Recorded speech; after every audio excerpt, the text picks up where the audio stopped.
atas kakimu Tuhan, hauskan titik embun sabda penuh ampun. Salam damai Tuhan kita Yesus Kristus selalu beserta kita. Semoga kalian dalam keadaan sehat walafiat. Saudara-saudari, kita berjumpa kembali dalam renungan harian Santapan Jiwaku. Kita berada dalam masa Prapaskah, dan semoga dalam masa Prapaskah ini kita semakin memperdalam makna dari pemenuhan kita tentang keselamatan yang Tuhan berikan kepada kita melalui seluruh peristiwa hidup yang Tuhan telah tunjukkan kepada kita menurut dalam karya-karyanya, dalam kesengsaraannya, dan tentu bagaimana Tuhan begitu mencintai kita. Saudara-saudari, hari ini Injil kita itu berbicara tentang anak yang hilang dari Injil Lukas 15 ayat 1 sampai 32.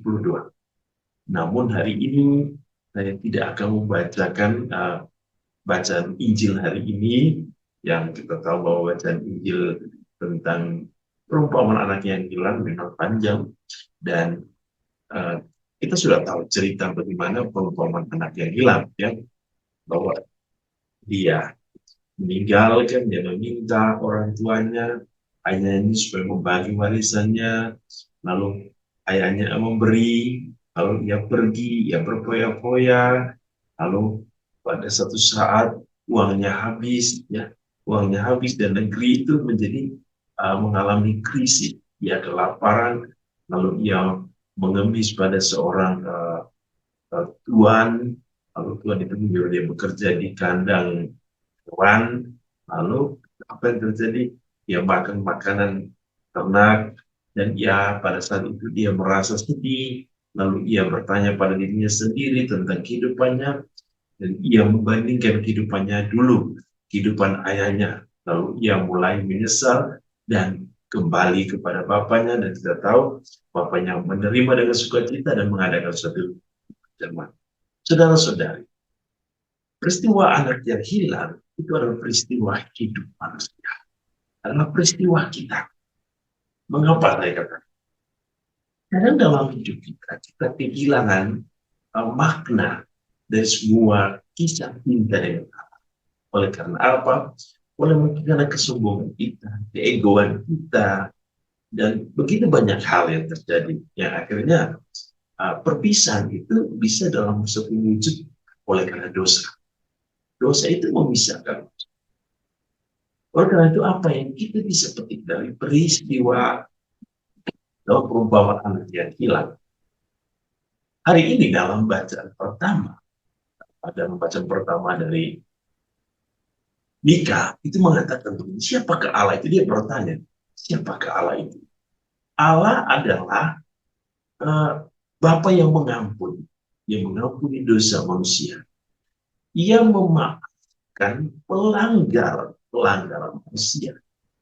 Ia tidak menendam, ia tidak menyimpan kesalahan kita untuk selamanya, tetapi ia berkenan mengasihi kita dengan kasih setia-Nya. Ia menyayangi kita, ia menghapus kesalahan kita, dan ia melemparkan segala dosa kita ke dalam tubir-tubir laut. Dalam bacaan Injil, dalam tentang kisah anak yang hilang, kita bisa melihat apa yang terjadi, bahwa Allah mengambil inisiatif untuk mencari anaknya yang hilang. Di sini anak yang hilang itu sesungguhnya ada dua. Yang pertama anak bungsu, yang kedua anak sulung. Nanti kita lihat kenapa harus dua. Nanti kita lihat ada sesuatu yang sesungguhnya hilang. Tetapi yang kita lihat adalah bagaimana dalam peristiwa ketika anak yang bungsu pergi, hilang, sesungguhnya Bapa sedang mencari. Makanya ketika anak yang bungsu kembali, Bapa mengambil inisiatif, berlari, mengejar, memeluk atau merangkul, dan dengan kasih setianya ia memberikan yang terbaik bagi anak. Ia memberikan jubah, cincin, yang makanan, yang pesta yang luar biasa. Apa yang kita bisa petik dari peristiwa ini? Di sini mau menunjukkan bahwa Bapak itu mengasihi kita sangat luar biasa. Yang paling penting adalah kita harus menyadari kesalahan, menyesali kesalahan segala kesalahan kita, dan kita mau kembali kepada Bapak. Kembalinya kita kepada Bapak ini yang disebut dengan pertobatan.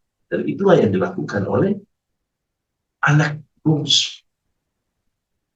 Ia pergi hilang dari Bapak. Tetapi ketika ia mengalami suatu penderitaan, ia menyesal, dan dalam penyesalan ia menyadari bahwa belas kasih Bapa sangat luar biasa. Maka ia kembali. Ini hal yang luar biasa. Bahwa Bapa menerima setiap orang yang mau datang kembali. Yang kedua, mengapa tadi saya mengatakan bahwa sesungguhnya anak sulung juga kehilangan. Di sini kita bisa melihat bahwa ketika Bapa mengadakan satu perjamuan dengan anak Yusuf, anak sulung begitu marah. Selama ini saya bersama Bapak, tapi Bapak tidak mau. Dia apa yang terjadi? Ada satu argumen. Tapi di situ juga ada satu keluhan. Di situ juga ada satu menyalahkan Bapak. Menyalahkan anak Yusuf, adiknya sendiri. Orang sesungguhnya, anak sulung harus berbahagia. Karena adik kandungnya, saudara kandungnya yang telah pergi, yang telah hilang, kembali berkumpul kembali bersama keluarga. Sesungguhnya ia harus bahagia, ia harus bersuka cita.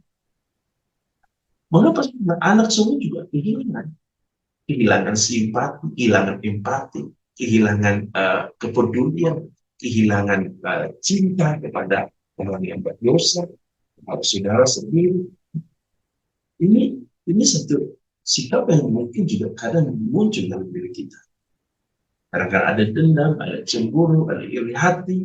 Saudara-saudari, kita harus berbangga ketika salah satu anggota mungkin di gereja kita yang selama ini tidak aktif, ya kembali kepada gereja, kepada pangkuan Bunda Allah, yang mulai aktif di komunitas, di lingkungan, di gereja. Kita harus mendukung orang-orang seperti ini.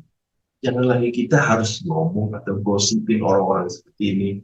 Kita harus dari yang paling penting dalam kehidupan relasi antara manusia dengan Allah adalah keselamatan. Semua orang merindukan keselamatan. Maka saudara-saudari kita harus tugas gereja, misi gereja untuk membawa semua orang kembali kepada pangkuan Bunda kita. Kembali untuk bersatu di dalam rahmat kasih Bapa, Putra, dan Roh Kudus. Itulah tugas dan misi gereja. Dan kita semua bertugas mencari yang hilang, membawa kembali dan mencari yang tersesat, dan membawa semua orang untuk kembali mengenal Tuhan sebagai Allah yang menyelamatkan. Tuhan Yesus memberkati kita dalam seluruh hidup dan karya kita hari ini. Dan mari kita berdoa agar makin banyak orang menyadari akan kehidupannya dan kembali bersatu dengan Bapa dalam cinta sejati Bapa sebagai Allah yang mengasihi. Tuhan memberkati kita hari ini dalam seluruh hidup dan karya kita. Dalam nama Bapa dan Putra dan Roh Kudus. Amin.